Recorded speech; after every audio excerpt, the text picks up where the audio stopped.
everybody see what we just did? We created all this space. From the left in the back seat. So everybody that's inside the car can work off the back seat. We have to get someone else this way. So again, we create as much space as we possibly can. Again, moving the car away from the victim. That's the biggest point that we need to accomplish. What we're going to try to do is create a little more space.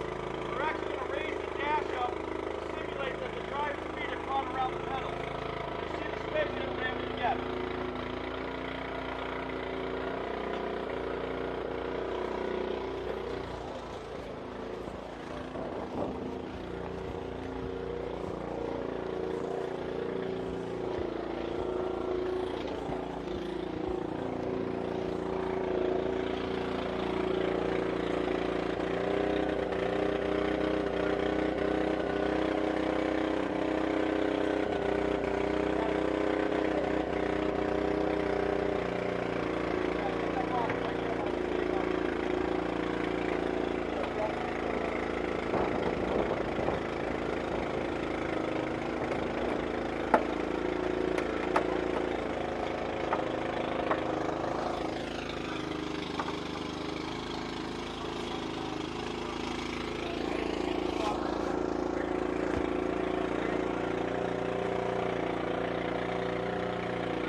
They find a problem, they're going to try to overcome and adapt it.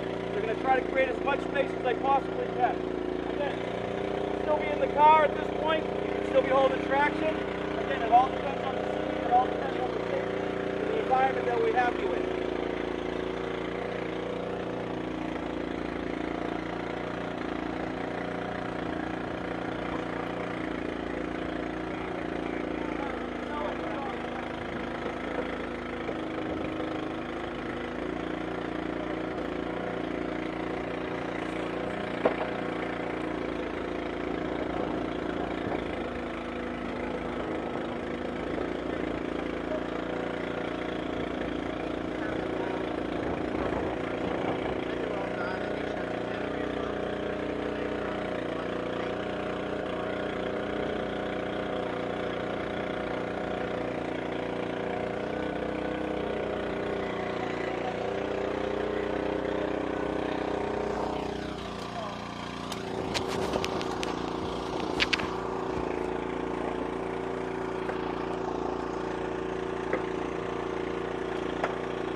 Just by making a couple of cuts at the bottom of the car and using our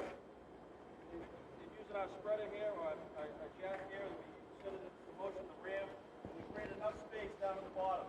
So now, with this in this position, we're going to be taking the victim out of the other side of the car. So once we get them their foot untangled, we'll be taking them away from the jaws, away from the ram that's in operation. Because remember, just because they're off, the tension on that is a couple of thousand pounds. If not about 10,000 to 12,000 pounds of pressure that's between the door frame right there. So again, you're dealing with a large amount of pressure, you're dealing with some dangerous conditions. We're removing stuff that is not supposed to remove from a vehicle. The stabilization of the vehicle, the structure of the vehicle has now been compromised even more after we're done with it. So these are the things that you have to be aware of. Again, if if you're into a telephone pole. You may not be able to get to the victim for a little while if wires are down on the ground. You may not be able to get to the victim if there's a tree on top of the car. Or we may have to use our stabilization jacks if the car is on its side or on its roof before we make any attempt to try to start cutting doors or the roof off of these vehicles. So these are the things that we have to take into consideration. You as EMTs pulling up on scene, the same thing, that windshield size up, taking a look at what you're about to get yourself into. Is it safe? I don't have to rush. Sometimes it's better just to go, whoa, take it slow, patience in the car, wires are down on the ground. I need to do something else first. I need to make sure that National Grid is on its way. I need to make sure the electric company or anything else that's on their way to de-energize that electricity before you can operate in it and before we can operate in it. It's a team effort. It's important that we communicate with each other all the time. If we have you in this car, these guys will communicate with you. You need to communicate with them. They'll let you know, we're going to take out the front windshield. We're taking out the side glass. We're going with the side door. We're going to take the side door off on the passenger side. These are the things that you have to be very specific and understand. So with this, we created enough space. We got the whole roof open. I can get a good view of everybody. If there's 4 victims in this car, I can take a look and I can see what I have to do. Someone always has to be overseeing this scene. For us, we have the deputy chief that arrives on scene or another engine company. If a Jaws unit goes into operation for an extended period of time, there'll be an additional engine company. Most likely ladder 2 that has our rescue jacks on it and the airbags. If we have to lift the vehicle, it's on the ladder companies. So they would respond as well. So you're going to have multiple pieces of apparatus. That's why it's key to communicate. Any questions so far? Thoughts? I know some of you had questions beforehand. Now's your opportunity. Danny? What? Any questions about equipment? No? So is the battery active? No, so we actually removed the battery in this car. So when we attack this car, the first thing that we'll usually do, if we can get to the hood, we're going to